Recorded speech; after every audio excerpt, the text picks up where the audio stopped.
What's up, everybody? Welcome back to the channel. Welcome to a new video. Today's video is chaining up. It's winter time right now at the time of this recording, and so some people don't know how to chain up and they go to YouTube for answers. Guess how I learned how to chain up? YouTube. Nobody taught me. The problem that I had with the videos was that the ones that I watched, they were recorded like at the yard where the driver parks the truck, and it was dry and sunny and there was no trailer hooked to the truck. That makes for a good demonstration because, I don't know, it just looks better. But that's not how it is in the real world. In the real world, you're going to be probably in a couple of inches of snow. It might be snowing at the time. You're going to put the tool down and lose it in the snow, and there's cars going by. There's a trailer this far away from the tires. You know, here's the top of the tire, here's the trailer. So you have limited access. So I wanted to make a video of what it's like in the real world, chaining up. And I hope I'm pretty thorough. I think I covered it all. So let's get started. Here we go. Step one is you have to lay the chain out, and you've got to do this part. The chain twists up in crazy ways that you can't imagine. You have to take all of those twists out. Mine aren't twisted up too. There's one twist. They're not too bad because I have been using them. But you want to lay the chain out perfectly flat. Make sure there's no kinks or twists. Make sure that everything just looks good. Okay, let's go over the parts of the chain here. You see the two vertical parts? We'll just call that the rails. And the horizontal parts we'll call the rungs. Okay, the rails and the rungs. Now, you see circled in blue on the left? Those two knuckles connect the rung to the rail. You want to make sure those are facing up when you lay your chains out, because they will, if not, they'll rub on the tire and cause tire damage. So make sure they're facing up. Circled in red is called the decam, and those are just used to tighten the chains. At the end of the rails is a simple hook, and the other end has about 5 links of loose chain on each rail. Okay? So we got our chains laid out. The decams are right there at my feet, and my knuckles are facing up. Now we're going to grab the chain and drape it over the tire. Now you see I have access to the decams. You can't tell that the knuckles are facing up, but they are. So now what am I doing? I'm tucking the excess chain in between the dual tires. And you've got to get this perfect. It's got to be right in the middle because we're getting ready to roll the truck forward. And if the truck rolls on that excess chain, it's going to cause you problems, okay? So now I'm just going to get about 2 links. You saw that? All I did was hook about 2 links and straighten it out some more. That's all I've done is hook the hook to about the second loose link of chain at the end. Okay, now we're going to roll the truck forward. We're only rolling it forward a couple of feet. We want the part of the chain that's at the bottom touching the ground. Watch it. It goes up, up, up, up, up. Stop right there. So the part that's touching the bottom is now facing towards the rear of the trailer. Why? Now we can reach in between the tires, between the mud flap and the tire, and get the inside. You can't hook the hook into the rungs when they're on the bottom touching the ground because you can't get your arm back there. But by rolling the truck forward just a couple of feet, now you can reach, and you'll see that in a second. So put your gloves back on. Now I want to say I recommend some good waterproof work gloves. Okay, so now I'm just trying to find the hook. You see I've got it in my left hand, and I'm getting the loose links that are on the inside with my right hand, and you want to try to hook 2. 2 is really optimal here. And now watch what I'm about to do. I've got 2 links hooked, but I think I can get 3. The tighter the better. So if you can get 3, get 3. Here I am struggling just to unhook it like a couillon. But okay. Here I am trying to get 3. I can't get 3. Look, if you can't get 3, don't worry about it because we're going to roll forward some more and adjust them again. So I just say, whatever, I'm going to do 2. So I got 2 links on the inside, 2 links on the outside hook. Straighten out the chain some more as best you can. That looks good. Now I've got this tool to tighten the decams. Start at the bottom because that's going to, and actually See, look, I do it by hand. The first one is so loose you can do it by hand.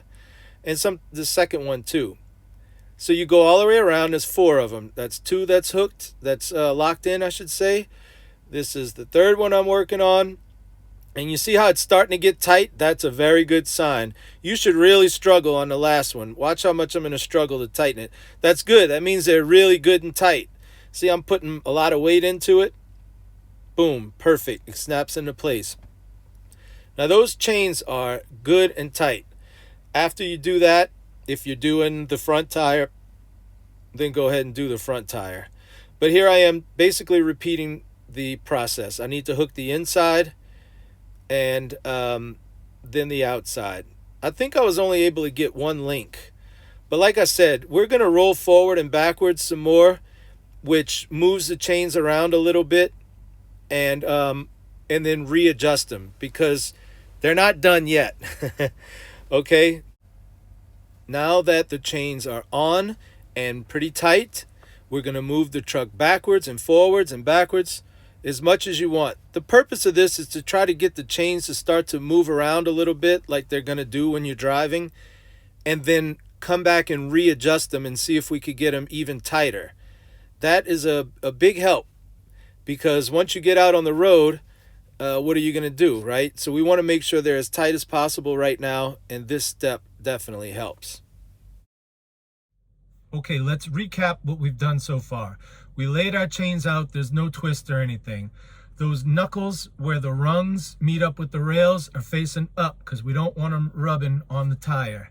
We've got our decams closest to us, and we're going to reach across them, drape the chain across the tire.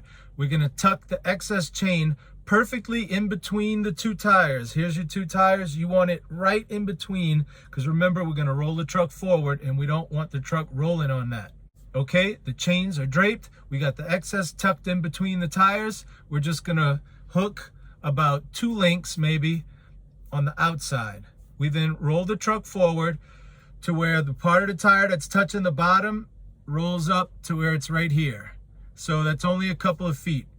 You just roll it up. So now we can reach our arm in between the mud flap and the tire and access the hook and links that are in between your dual tires. Remember, we want to try to get at least 2 links on the inside especially. So we've got that. We've got the 2 links hooked. We tighten up our 4 decams, starting with the one at the bottom, and we roll the truck forward and backwards some more. Try to go at least 10, 15, however much room you have is good. But just roll it forward. The less room you have, maybe roll it several times. Okay, let's move on to the next step. We've rolled forward, we've rolled backwards. We're pretty sure that we've done a good job with that. Now I'm actually going to loosen my decams and pretty much do it all over again. I've got 2 links on the inside done. Remember? That's good. If you could get 2 on the inside, you're good. Remember, I was trying to get 3 on the outside. So that's pretty much what I'm doing here. I'll loosen everything up and try to see if I could get 3. It also gives you a chance to adjust the chains again and try to get them even on the tire. Okay, so now we're good. I couldn't get that 3rd one, but that's all right. I got 2 on the inside, 2 on the outside. Time to tighten up my decams again. And that's pretty much it. Everything should be nice and tight.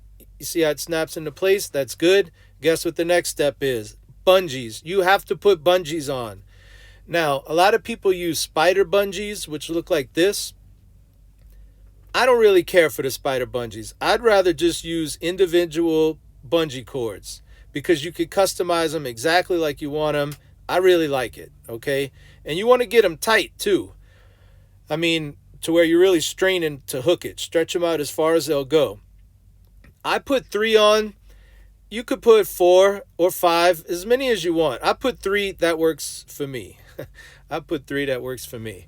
But you see, I'm getting them as tight as, stretching them out as far as they can go. And that's pretty much it. You've got your decams tightened. You've got, 2 links on the inside and outside and your bungee cords. This is what it looks like when it's done. That's good. Those chains are not coming off. And guess what? They didn't.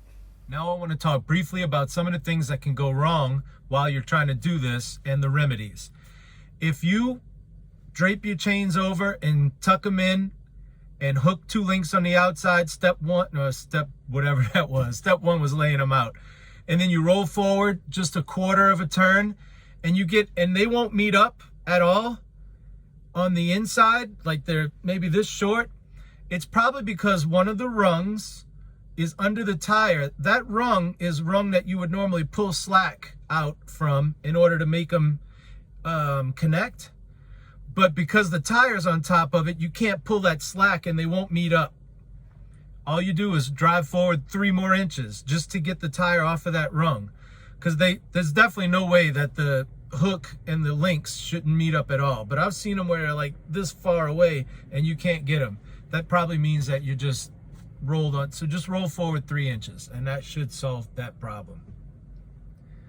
The decams, sometimes they don't want to turn and you just can't get them. A couple of squirts of WD-40, which you should have on your truck, usually will solve that problem. Also, sometimes you don't know which way to turn a decam. I think you could turn them either way if you look at the way they're designed. But if they don't go one way, just go the other way. But trust me, they'll turn.